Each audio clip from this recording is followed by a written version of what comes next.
আমরা এমন একটা বাংলাদেশ চাই যেই বাংলাদেশের মামলার নামে নিরীহ জনগণকে, সম্মানিত মানুষকে, আমরা সিলেটের মানুষেরা আত্মসম্মানবোধ আমাদের রয়েছে। কারো বাড়িতে পুলিশ যাওয়া মানে তার 14 পুরুষের, তার বংশের কপালে তিলক লাগানোর নামান্তর।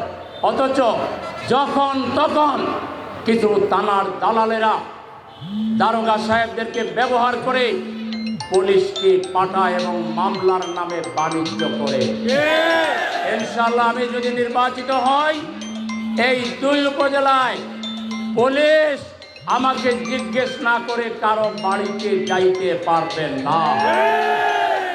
তাদেরকে যথেষ্ট প্রমাণ দিতে হবে, যার বাড়িতে যাচ্ছে তার বিরুদ্ধে কোনো অভিযোগ আছে।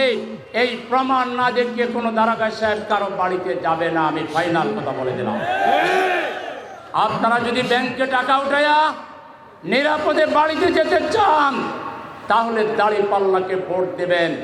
তা না হলে ব্যাংক থেকে টাকা নিয়ে বাড়িতে যেতে পারবেন না। এমনকি মাছের বাজার করে মাছের ব্যাগ নিয়েও সামনে বাড়িতে যেতে পারবেন না। আমাদের নিরাপত্তাকে নিশ্চিত করার জন্যে, আমাদের মা বোনদের ইজ্জতকে হেফাজত করার জন্যে, আমাদের হোটেল দোকানদার, আমাদের ব্যবসায়ীদের ব্যবসাকে নিরাপদ করার জন্যে কি রাজনীতি, ধিক্কার এই রাজনীতির প্রতি। কেউ বাড়ি বানাচ্ছে, তোমাকে যে চাঁদা দিতে হবে। কেউ দোকান তৈরি করছে, তুমি রাজনীতির নোংরা কীট, তোমাকে চাঁদা দিতে হবে। কেউ একটা রাস্তা দিয়ে হেঁটে যাচ্ছে, কিংবা কেউ একটা পেট্রোল পাম্প দিছে, তুমি তেল কিনে পয়সা না দিয়ে চলে যাবা, বললে তার গাড়ি তুমি তাকে মারবা। এই সুযোগ গোলাপগঞ্জ বিয়ানীবাজারের কেউ আর পাবেন না। আমরা দেখব এরকম কোন নিরীহ ব্যবসায়ী এবং জনগণের গায়ে যদি কেউ হাত তোলে, এটা আমার উপর হাত তোলার নামান্তর হবে এবং আমি এর বিরুদ্ধে জনগণকে সাথে নিয়ে তীব্র প্রতিরোধ গড়ে তুলব। সংগ্রামী ভাইরা আমার, আমরা অফিসে গিয়ে টাকা দেওয়া ছাড়া, ঘুষ দেওয়া ছাড়া 100% সার্ভিস নিশ্চিত করব। ঘুষখোর কর্মকর্তাদেরকে আমরা বোঝাবো, বোঝ না মানলে তাদের জায়গা হবে খাগড়াছড়ি, রাঙ্গামাটি, গোলাপগঞ্জ, বিয়ানীবাজারে তাদের কোনো স্থান হবে না। আমরা ঘুষ ছাড়া আমাদের ছেলে মেয়েদের 100% চাকরি নিশ্চিত করব। আমরা ঘুষ ছাড়া প্রমোশন পেতে হবে, ঘুষ ছাড়া ট্রান্সফার দিতে হবে, ঘুষের রাজত্ব ব্যঙ্গে চোরমার করে দেওয়া হবে, দুর্নীতির রাজত্বকে ব্যঙ্গে চোরমার করে দেওয়া হবে। যারা রাস্তার টাকা মেরে খাবেন, যারা আমাদের ব্রিজ কালভার্টের টাকা মেরে খাবেন, তারা ওই স্বপ্ন, আপনাদের স্বপ্ন দুঃস্বপ্নে পরিণত হবে। ইনশাআল্লাহ 100% ব্রিজ কালভার্ট হবে, রাস্তা হবে, গ্যাসের দাবি পূরণ হবে।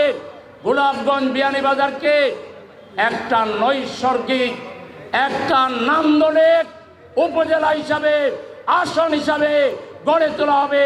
কক্সবাজার গিয়ে সৌন্দর্য দেখবেন, আপনি গোলাপগঞ্জের কৈলাস টিলায় তার চেয়ে বড় সৌন্দর্য দেখবেন।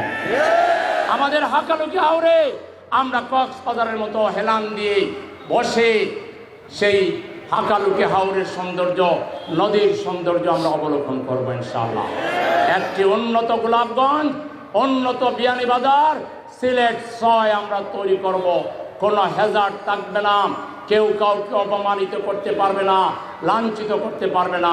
ইনশাআল্লাহ আমরা ঐক্যবদ্ধ জনগণ এইবার আমরা বেরিয়েছি, আমাদের পা সামনে অগ্রসর করেছি, মাথা উঁচু করেই করেছি, বিজয় অর্জন করে ইনশাআল্লাহ আমরা করে ফিরব। নারায়ে তাকবীর, নারায়ে তাকবীর। আরে ভাই, কোনো মার্কা আছে? সবাইকে বলতে হবে গোলাপগঞ্জে কোনো মার্কা আছে? কোন সে মার্কা? সবাই বলে বাম দিকে। ইনশাআল্লাহ বিয়ানীবাজারে, গোলাপগঞ্জে ইনশাআল্লাহ বিজয়ের মালা আপনাদের গলায় পরিয়ে দিয়ে আমরা গোলাপগঞ্জ বিয়ানীবাজারের উন্নয়নকে 100% নিশ্চিত করেই আমরা আমাদের বঞ্চনার অবসান ঘটাবো। সবাইকে সংগ্রাম।